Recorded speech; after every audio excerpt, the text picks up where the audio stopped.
Hemos visto un conflicto muy interesante y muy importante sobre la protección de los datos personales.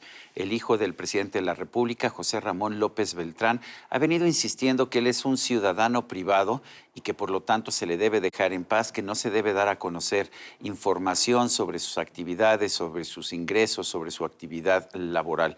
Por otra parte, el presidente de la República ha dado a conocer los ingresos de un periodista que hizo investigaciones sobre el alquiler de una casa en Houston por parte del hijo del presidente José Ramón López Beltrán. Aquí la gran pregunta es: ¿cuáles son los datos personales que se deben proteger? ¿Cuáles son los datos públicos que debemos conocer? Es una pregunta muy interesante. Y yo quiero agradecer la presencia en este programa de Jacqueline Pechard, doctora en Ciencias Sociales, profesora e investigadora de la UNAM. Fue consejera ciudadana del Instituto Federal Electoral y comisionada del Instituto Federal de Acceso a la Información. Jacqueline Pechard, gracias. Y la primera pregunta: cuando José Ramón López Beltrán dice, a ver, yo soy una persona privada y por lo tanto, pues no se deben meter con mis datos, ¿tiene sentido?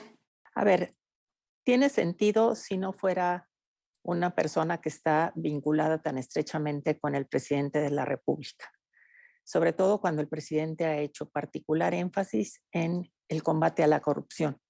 Entonces, si él fuera José Ramón López Beltrán y no tuviera nada que ver con el presidente, bueno, pues entonces él podría estar tranquilo y defender sus datos personales. Pero el problema aquí es ese vínculo con una figura, con la máxima figura pública del país.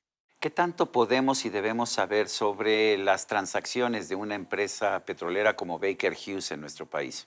Bueno, esto por supuesto que debemos de saberlo porque tiene contratos con una empresa que es la empresa del Estado mexicano, que es Pemex, y todo lo que tiene que ver con contratos, convenios, etcétera, de las entidades públicas o de los entes públicos o gubernamentales, pues tiene que ser público. Eso sí que es público. Lo único que podría estar reservado sería, por ejemplo, pues datos sobre algunas fórmulas específicas que tuviera la empresa para procesar, no sé, algún tipo digamos, de energético. Entonces, fórmulas, pues eso sí, son secretos industriales que están protegidos por la ley de transparencia. Pero todo lo que sean contratos, cuánto dinero implican los contratos, qué es lo que se compra, cuándo se debe de entregar, etcétera, todo eso tiene que ser público, no por Baker Hughes, sino por Pemex, que es la empresa que tiene que dar a conocer esos datos. ¿Esto implicaría también un contrato de arrendamiento firmado por un ejecutivo de la empresa y no por la empresa misma? No, eso, la verdad, lo que firmó esta persona, que pues, es una contratación privada entre privados. El problema aquí es la figura de José Ramón López Beltrán. Ese es el problema.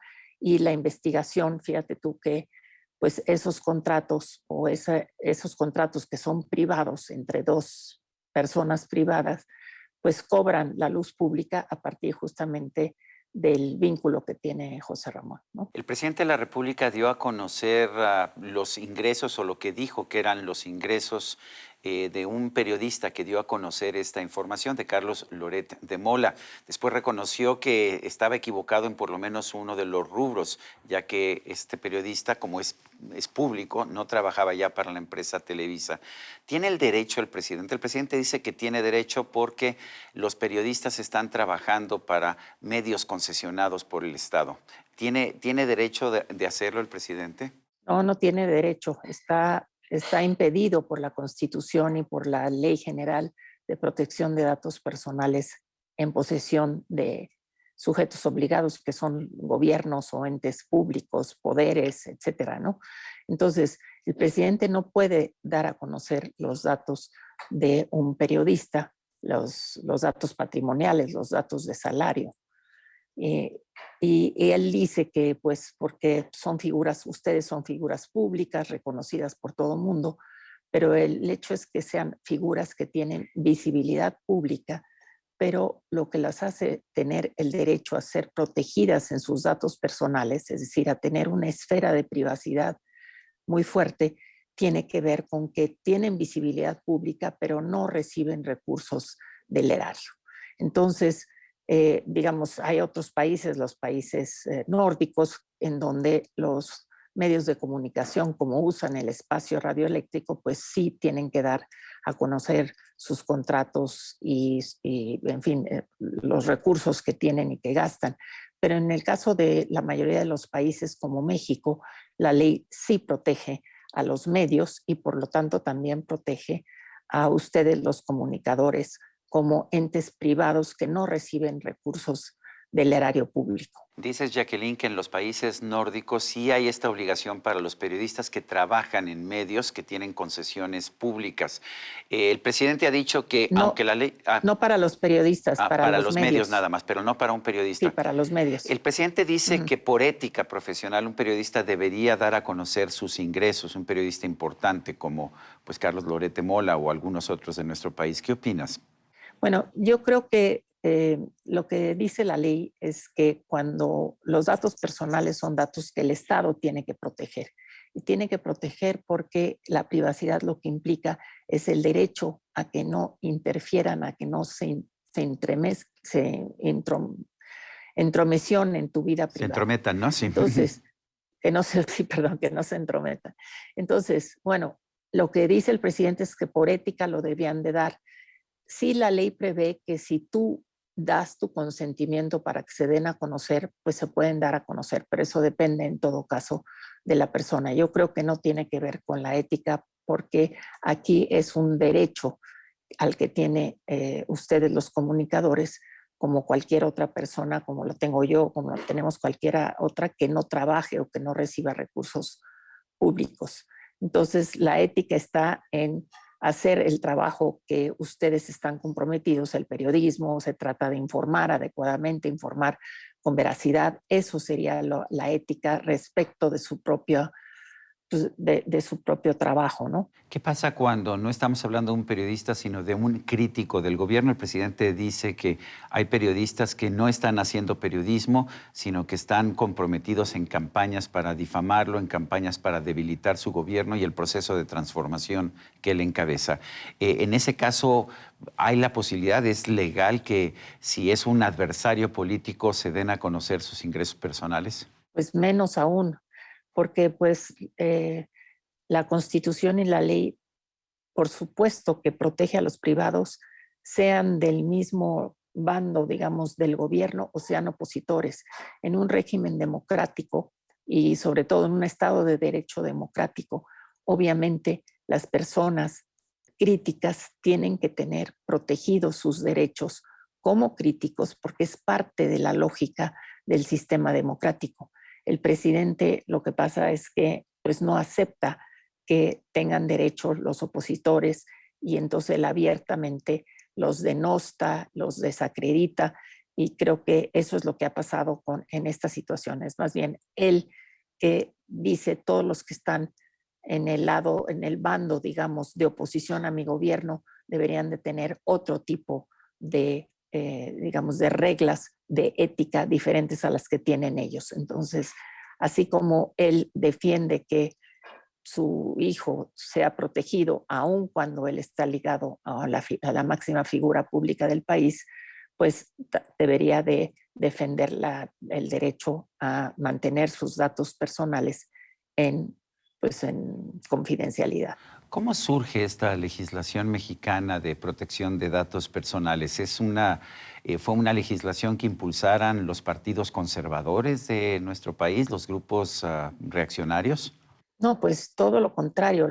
La reforma constitucional que surgió originalmente fue justamente en el momento después de que concluyó la transición democrática con la alternancia en el poder de un partido distinto al que había gobernado el país por 70 años. Y fueron los grupos de los propios periodistas, académicos, integrantes de organizaciones de la sociedad civil, los que promovieron la ley de transparencia. La primera forma de protección de los datos personales fue a través de la ley de transparencia. La ley de transparencia explica y garantiza, establece que todos los datos en manos de los públicos, de los entes públicos, sean gubernamentales o sean de otros poderes o sean de organismos autónomos, deben de ser públicos y lo que debe privar es la máxima publicidad. Sin embargo, hay, como en todos los derechos, pues ciertas limitaciones. Y una de esas limitaciones, así como una de las limitaciones son los datos que tienen que ver con seguridad nacional del país y que esos deben estar reservados por cierto tiempo, los datos personales que solo los particulares somos sus titulares deben de estar protegidos de la transparencia. Y son datos que se encuentran en archivos gubernamentales que van desde, por ejemplo, pues todos los datos sobre nuestra CURP, los datos que tiene el Consejo Nacional de Población, los datos que tiene el INE para nuestra credencial de lector, todas esas bases de datos o los que tiene un hospital público, digamos del IMSS, en donde yo me atiendo, pues entonces ahí hay datos personales en una entidad gubernamental o pública. Y esos tienen que mantenerlos en plena privacidad. Los únicos que pueden acceder a esos datos son los propios titulares de esos datos. Es decir, si yo me atendí de una, no sé, de un malestar intestinal, pues esos datos tienen que estar accesibles para mí, porque yo soy la titular de esos datos, pero no para nadie más, a menos de que yo lo consienta.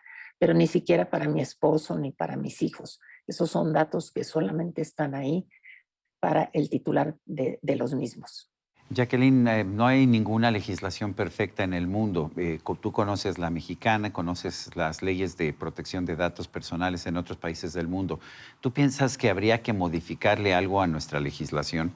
Bueno, yo pienso que eventualmente algunos entes privados, pero entes, así como hablaba yo de los medios de comunicación en los países escandinavos, bueno, pues quizá esos, justamente porque utilizan un espacio público, aunque no utilicen recursos porque son concesionarios, quizá valdría la pena discutir si deberían de darse a conocer pues, cuáles son sus ingresos, cuáles son sus gastos, igualito que un ente público, porque pues, la ley de transparencia se ha ido ampliando a que incluso, por ejemplo, sindicatos que no son entes públicos, pero que son entes de interés social, pues puedan dar a conocer los datos de sus manejos financieros, ¿no?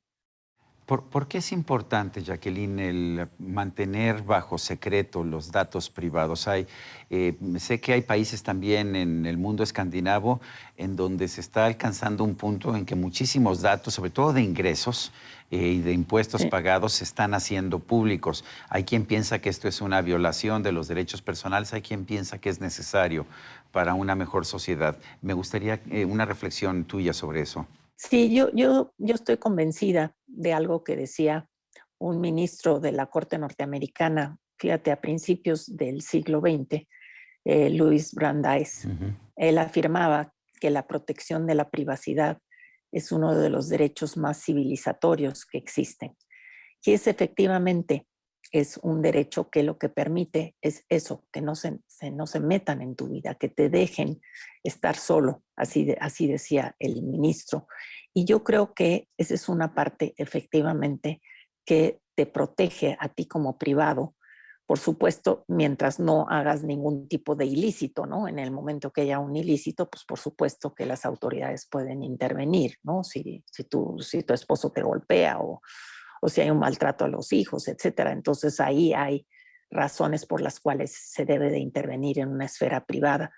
Pero sí creo que pues lo que tiene que ver con recursos que yo digo que tienen que ver con el uso del espacio público, pues eventualmente sí valdría la pena una discusión para ver qué tanto se abre y qué tanto se deja cerrado, porque tiene que ver justamente con esa esfera que todos queremos que esté al margen de la intromisión no solamente del Estado, sino de cualquier otra corporación, de las iglesias, de tus jefes, etcétera, ¿no?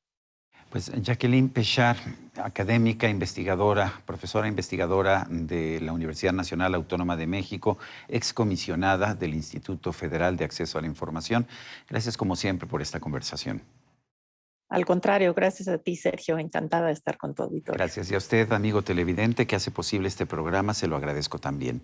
Esto es todo por hoy, pero no se le olvide. Nos vemos la próxima.